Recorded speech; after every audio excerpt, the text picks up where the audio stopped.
Hello, welcome to Her Empire Builder Show. I am your host, Tina Tower, and this is the third episode in our three-part series for making money in online business. And the first episode, I talked about how to get from zero to your first dollar. And then in part two, about how to get from one to your first $100,000. And here we're talking about that magical number that so many course creators dream of, how to get to your first $1 million.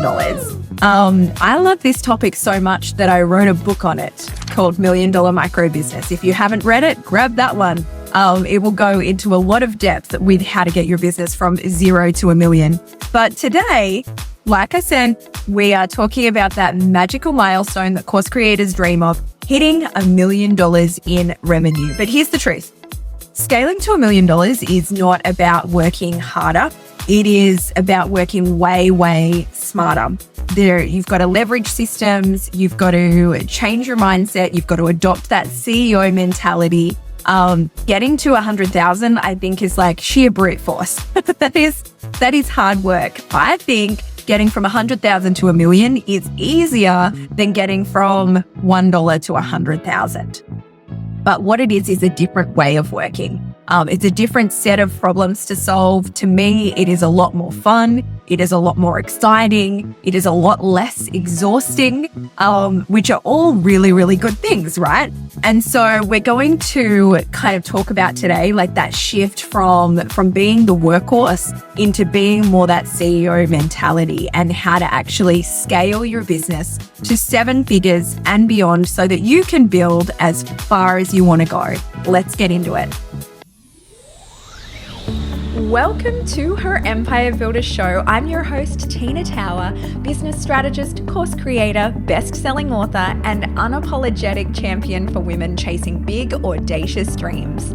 Since starting my first business at 20, I've built and sold multiple companies, traveled the globe, and discovered the magic of online courses, a business model that has changed my life forever. Building a business is no easy feat. It's a long road filled with sometimes challenges, but with the right strategy and consistency, your success is not only possible, but it's inevitable. Here on the show, I'm bringing you candid conversations with extraordinary humans, practical strategies, and a whole lot of inspiration to help you scale your online business, create wealth, freedom, and impact that you deserve. This is where bold dreams meet proven action, where we ditch the limits and go all in on business building. And we get to live lives full of fun and freedom that light us up. If you're ready to play bigger, earn more, and step into your power as a fearless empire builder, you're in the right place. Let's make it happen. Okay, let's get started on how to create your first 7 figures inside your online course business. So the first is talking about that shift from going from that course creator only to the person doing all of the things, wearing all of the hats, to more of the leadership role, to more of the CEO role. And so up to 100,000, you can definitely hustle your way there. I do think that it's like sheer workhorseness that gets you there. It's sheer determination. It's doing all the things. But beyond that, you need systems, you need team, and you need leverage. There are very few people that I've seen be able to do all of it. When I got to my first million, I had 2 part-time team members, so not a huge team. But what I did have was systems. Massive focus on systems and leveraging what I was doing. And so systems, I mean, you can't beat a good system. Like, systems are my love language, lists are my love language, project management software. It just allows you to do so much more in such less time. And so we're going to talk a little bit about that in there as well. So today I want to share with you the 4 steps to getting your business to that $1 million. Step 1 is your offer suite. So looking at your offers and your pricing strategy for growth. So you could get to $1 million on one single $500 course, but it is easier if you have an offer suite, if you have an ascension model. There is a couple of people that I know that have got to $1 million just by selling the one thing, but it is rare. It's not as common as having that offer suite going through. So you do need the offer suite so that you can have like that scalable business model. So if you want an example of what like a 7-figure offer suite traditionally looks like, now I want to caveat this first actually in saying that there is no right way. And I know that especially when I started Her Empire Builder, people were going, yeah, just tell me exactly what to do. Like, should I do a 6-week course, an 8-week course, a 12-week course, a membership, high volume, high price, low price? Like, tell me exactly what I should do. And unfortunately, the answer is it depends, right? So it depends on the market that you're serving. It depends on your wheelhouse and what you like doing. So for me, I love running a membership. I love running a high touch membership because I like knowing people. I like knowing their business. I like knowing where they're up to. I like meeting them at live events. Like, I like seeing their faces online. I like the community. I like the camaraderie that we have there. I didn't like as much running a course where you would just launch a course and then it would go for 8 weeks and then people go off into the nether. You never see them again. You get a whole brand new cohort. I like having the same people that I know. It's a lot more comfortable for me and it's a lot more enjoyable for me. And so that's what I like. And then I work with some people that are like, oh, membership? Hell no. I never want to know anyone. Like, let me go in there. Let me just do my thing, move on, rinse and repeat. That's not something I like to do. So this is what I mean by you do you. There are so many different ways to be successful. This is the way though that I have seen the most common success with. So what that offer suite looks like is having your signature course. So your signature course is something at the beginning that most people will live teach. You might then move it later depending on which thing in your offer suite you're going to live launch. When you've got your signature course, that is going to be a fantastic thing to live launch. So you're going to live launch it. You're going to teach it live in cohorts after that. And then you're going to see where people are going to go. So that's your signature course. You will then often move them on to a high ticket offer. So out of the graduates of that live launch kind of signature offer that you've got there might be 10% or 20% that are like, you know what? I've graduated from that. What else you got for me? What can I do next? And for that, you might have like a higher priced mastermind. You might have group coaching. You might have VIP days. You might have some sort of VIP program that you can offer to your top clients. Then I recommend having a recurring revenue source. So if you've got a recurring revenue source, that is something like a membership or something that can get you that monthly recurring revenue that you've got going there. We've got a lot of our clients inside Her Empire Builder that have their signature offer. And then it's about 20 to 30% of those graduates that would then go into their membership after that, which then creates this monthly recurring revenue and a beautiful, consistent, sustainable business coming after that. And then the fourth thing in your Ascension model, in your offer suite to get to $1 million is your low ticket offer. So this is something that you've got on offer on Evergreen on your website constantly so that you can get sales in every day. It is the closest thing that you can get to passive income.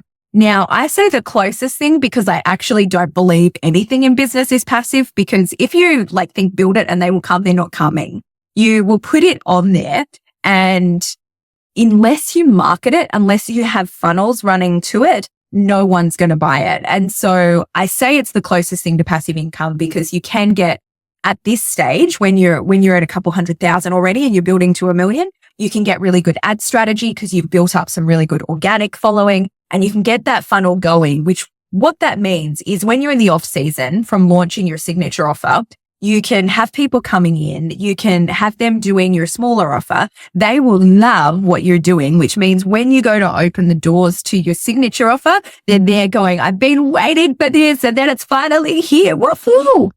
So that is going to work. So that is what I have seen to be the most successful for the most amount of people. If one of them doesn't work for you though, there are no rules in your business. You can change whatever you want, whenever you want. What I do think is high ticket offers and membership fuel long-term growth.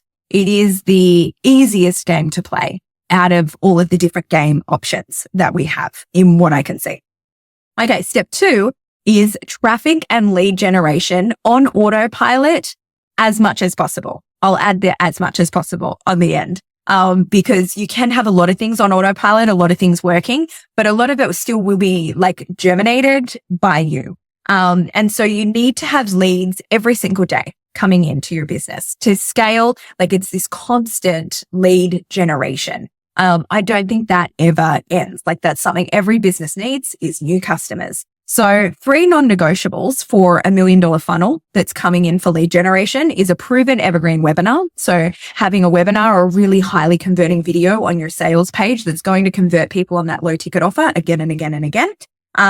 Paid traffic strategy. So at this stage, I said earlier, I did get to $1 million in my business without spending any money on Facebook advertising. But in lieu of that, I did very high effort organic marketing. So by that, I was doing live events. I was speaking on stages. I was going on a lot of other people's podcasts. So it was very effortful. And I did that in the place of spending the money on it because I wanted to keep that money for myself. And I was far more willing to put in effort and time rather than put in money. Now I'm more like half-half. So I am still willing to put in effort and time, but not as much as what I was. So now I'm padding that difference with the money in there. So it's kind of this balancing act in how to get that done. So you're going to have a paid traffic strategy. You're going to scale with your Facebook ads, with Instagram ads, maybe with Google ads, with YouTube ads, with LinkedIn ads, like wherever your audience is at. That's the sort of ad strategy to start experimenting with. Definitely with retargeting. Like retargeting is chef's kiss. That is where it is at. I don't love advertising for cold audiences as much as I love retargeting and warm audiences. Because with cold, like you can end up with all sorts of people that are just never going to be your right market. So the more niche you can go with your targeting, the better off your list health is going to be in there as well. The 7-figure businesses, they don't rely on launches alone. A lot of it is heavily launched. So if I look at my business in Her Empire Builder, for example, 80% of it comes from launching. But then because we are a membership, a lot of that tail comes from really high quality service delivery over time. So you want to have an automated sales machine as much as possible with money coming in the door every single day. Every day you want to have money hitting your bank account, not just when it's launch time, because then you're really operating in this like feast or famine where it's like, I'm rich, I'm poor, I'm rich, I'm poor. And so we want to pad that out as much as we possibly can there. Okay. Step 3 is team and systems to scale. Now, I think team building for me personally has been probably the hardest thing in my whole business journey. I love working alone. In terms of working alone, what I mean by that is I can get really hyper focused on what I'm doing. So I will go in and do something and then I forget, oh my gosh, I have people I need to manage. Like I need to check how they were going on that project and approve the things that they're doing and not have them their wave and be that bottleneck. And for a lot of entrepreneurs, we are the bottleneck because we set the task and then we go off on our merry way and we forget we've got to go back again and look after those people.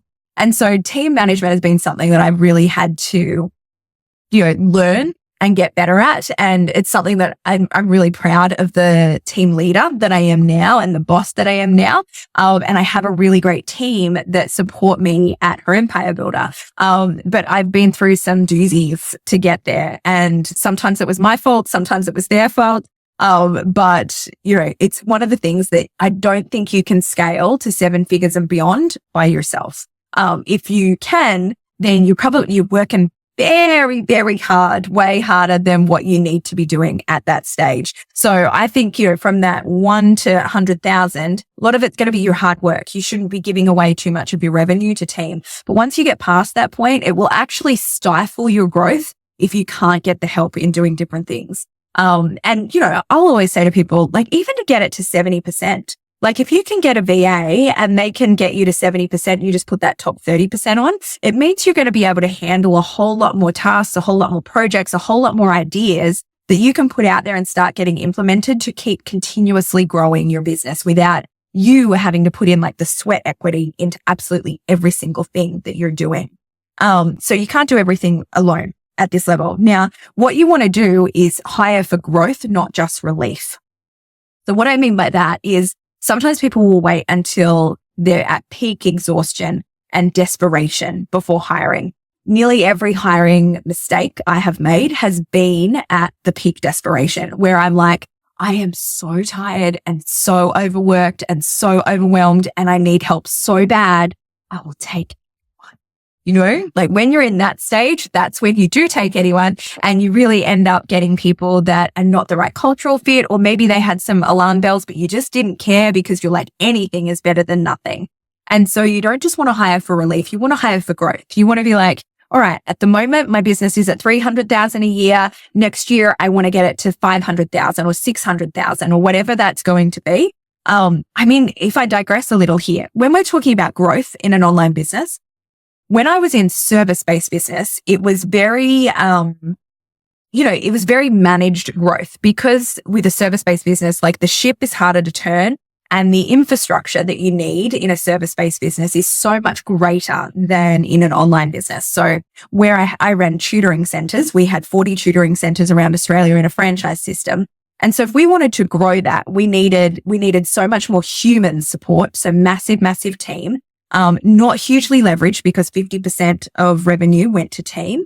We needed bigger spaces, so large portions going to rent. So like the expenses were very, very high. Whereas when you are growing for online, it's a lot more scalable and a lot more leveraged. So you can go, if you're doing a $300,000 a year, it is possible to do $1 million a year next year without breaking your business. So in a service-based business, you could kill the business by growing too fast, because you could grow and you can't service the people that are coming in because you didn't set up the infrastructure previously. In online, that is much, much easier. So it depends on, your growth is going to depend on how much marketing you do, and then what your delivery is, whether you're delivering something that's more hybrid so that there's a certain number of people that you can handle, or whether you are infinitely scalable and you can have thousands of people in your course. And then it will depend solely on your marketing efforts that you're putting in there.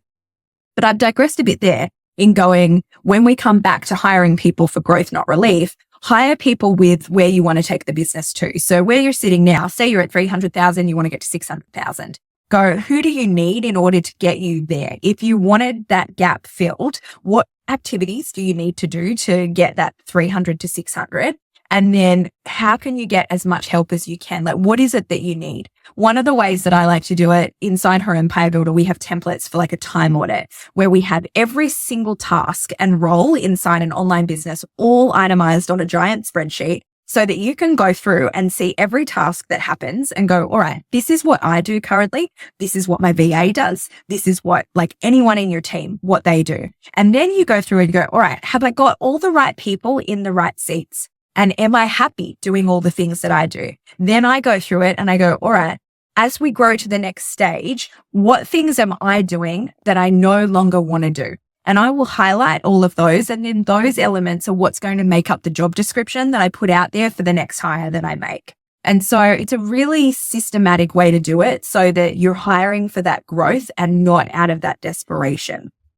And so usually your first hire is going to be a VA. If you don't have one and you're over 100,000, get one. I'll put in the notes some good resources for where to find VAs there. And then your next hire is usually going to be someone around marketing. So much of what we do inside an online business is marketing dependent. I think probably 2/3 of the effort that I put in is marketing effort. So a marketing assistant is going to be a great next hire. Then customer support, like community manager sort of person. And then like content repurposing, because you've got to do so much content in this day and age to keep it going. Eventually, you could get an operations manager. This is something that sometimes I see people do too prematurely. But then also, if you are someone, I was talking to one of our members the other day, and she loves what she does. She's very good at what she does, but she hates admin. She hates organization. She hates operation. So it's like she has hit her ceiling of growth unless she gets that operations manager. So if that is not you and you're already sitting at a couple 100,000 a year and you want to get to $1 million, although I would say don't get an ops manager or like a COO type of person until you surpass that $1 million. For some people, it's right to get it at 200,000 because you won't get there without it. If you don't love that ops side, then you need to get someone that loves managing products, that loves managing projects, that loves keeping things on time, that loves doing all the organization, that loves getting back to customer queries, that can keep a handle on all of those things so that you can shine and deliver and do what you need to do. It's going to cost you a pretty penny, but if it's going to stifle your growth not to have it, only you know the answer to that. So that is the next hire that I would get. And then looking at your key systems. So systemize absolutely everything inside your business. Like looking at automated onboarding for new clients so that you're not doing anything laborious and anything manual. Having a really good CRM to track all your leads and your sales when you're launching. Having SOPs, so all of your standard operating procedures for your team. We have all of our SOPs built on team workspaces. I love it. I use it more. I don't think an hour would go by that I wouldn't open it and check it. It also means that, say we lose a team member and a new one comes in, all those systems are already there, so I don't have to take the time training and doing all of that. And we are constantly refining our systems so that it means, we've got launch coming up, which, by the way, if you are not on the wait list for Her Empire Builder, jump on at herempirebuilder.com. You will get access to all of the resources that I talk about all the time in actually how to implement all of this stuff is all for you inside Her Empire Builder. But as I was setting up for launch, I use all of our systems. And I was thinking, like, when we go through launch, there is about 250 tasks that we do to set up for a launch. When I was going through them, if I didn't have them all documented, that takes so much brain space to remember, like, what do I have to do next? Have I missed something? Have I got something there? Like, you don't know what you don't know. And it's not until like you get into it and you go, oh crap, I forgot to do this. When I was setting it up, I was like, bless past me and my beautiful systems. Because it means that I can save the brain space for the creativity, for the delivery, for dealing with customers, for exploring new avenues. I don't have to waste brain space on like systems and wondering what to do next and making sure I've done everything. All of that brain space is all free to do that. And so your role as CEO, once you get kind of that $500,000 to $1 million and beyond, your role morphs a lot more into that visionary CEO. So you are always the visionary of the company. You are the ideas gal that we have going there, but you're really focused. Like the ideal is by the time you get to that million is that you are the visionary. What you're focusing on is setting the vision, setting the ideas, content, like the high level content pieces, high impact sales, and the leadership of the team. That is your role. And then you have your team that is managing everything else inside of the business. Okay. Step 4 is how to scale without burnout. Now, this is a really important one because of the points I've just talked about with team and systems to scale, most people are exhausted by the time they get to the $1 million because they haven't let things go quickly enough. And I speak from experience with that. I wish I had let things go earlier because I find managing team so difficult.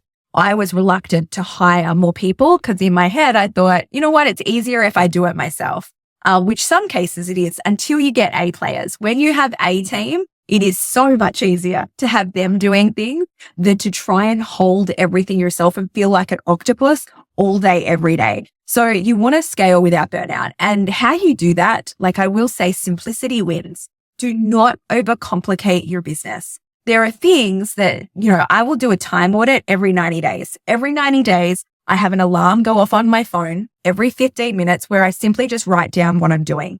That way, it's very polarizing. It's not like an easy or fun thing to do. But at the end of the day, you see 1, how much time you're wasting, and 2, how many things you're doing that either you don't have to be doing anymore yourself that you can give to a team member or that just simply don't need to be done. Things that you do in the business because you thought they were a good idea or, they used to be relevant, but now does anyone even care? Does anyone even notice? Do you need to keep doing that? Just because you've always done something does not mean you always should. And so it's a really good opportunity to look at things and go, all right, have I overcomplicated it? Like, have I added too many layers and we need to strip things bare and we need to simplify a little bit. And that happens always, I move house a lot. Hopefully we stay in the house that we're in for a really long time now. But I was moving house. We moved 11 times in 18 years. And always I was very, very surprised when we moved about how much we accumulated. Even when I feel like we don't accumulate that much stuff, but we would always have a lot of things and you have to do this clean out. And the same thing happens inside your business. You end up with so much like digital clutter and so many things that you've added onto your business or you've added onto your products that you should clean out and keep it nice and simple. The next, it's the way to scale without burnout is protecting your energy. So a lot rides on you in a thought leadership business. There is a lot depending on your energy. There is all of your team are depending on your energy. Your clients are depending on your energy. If you are the breadwinner, if your family is depending on your energy, it is a big weighted responsibility to hold.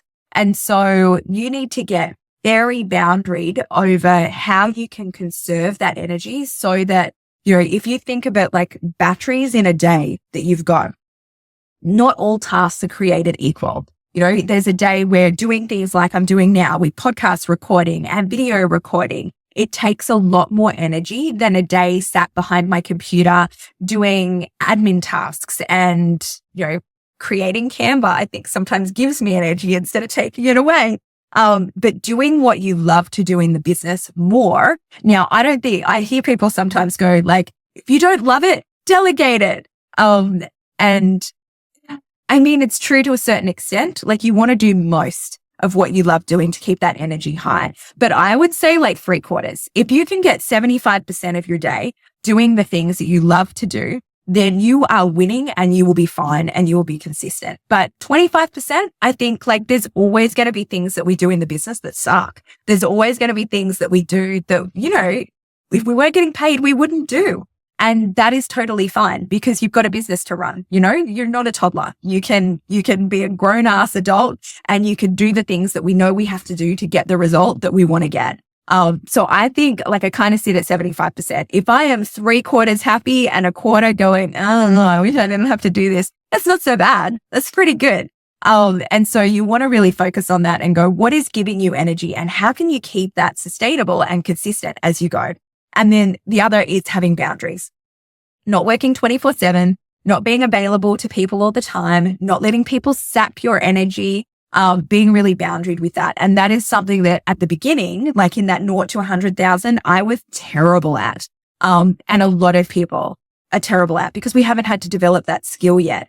And at the start, you're so desperate to make it successful that you're saying yes to everything. You're over delivering. You're going above and beyond for everything and everyone. But there needs to be a line where you start going, I'm going to crash and burn. Like I am giving everything to everyone. There's nothing left for me here. And you will no longer be able to serve anyone. So if you want to be serving people and building your business, as long as you choose, you need to be boundaried so that you have some of that left and you can keep going and not only serve your clients, but also serve yourself as well so that you can in turn continue to serve your clients. Okay, what I see as the most common roadblocks to getting to that $1 million magic mark is 1, not investing in the right team. So trying to do it all yourself really slows you down. Having the wrong people on the team slows you down. You've probably heard the saying like hire slow, fire fast. That is something that is difficult to do. I have even had people say to me, gosh, you really can get rid of people quickly when they don't work out. And it's something that, yes, I do. Like I have very high levels of excellence in our business. It's something that I used to apologize for. I used to go, my expectations are high. It's probably harder working for me than it is working for someone else. And I would feel bad about that. But also I go, I love my business. I love the clients I serve and I have a certain level of excellence that I want to adhere to. And what that means is that is the standard. And if you want to go for that standard, like it's a great place to work. I treat you really well. I pay you really well. We encourage each other. Like it's beautiful. But if you're not on that A standard, then you've got to jump off the train because you're going to drag everybody down. And so that is something that's difficult at the beginning, but you don't want to waste your money and you don't want to waste your time. There are people that I work with and, I'll talk to them about their team and they're like, it is harder having them than not having them. Because I have to like scaffold all their tasks and then micromanage them. And then, for an hour or two, they're not at their desk and I don't know where they were and they won't tell me and all this. I'm like bye, that I've got no time or patience for that. And so you've really got to get your boundaries around team and get the good solid team. And if the team isn't working out, fire them and hire someone else. Like go again until you get that A team because that will change the game for you. Okay, the next is overcomplicating your offer suite. So having too many things. So what I said previously with the ascension model of the 4 different offers that I see working the most, I've seen clients that have like 15, 20 offers on their website.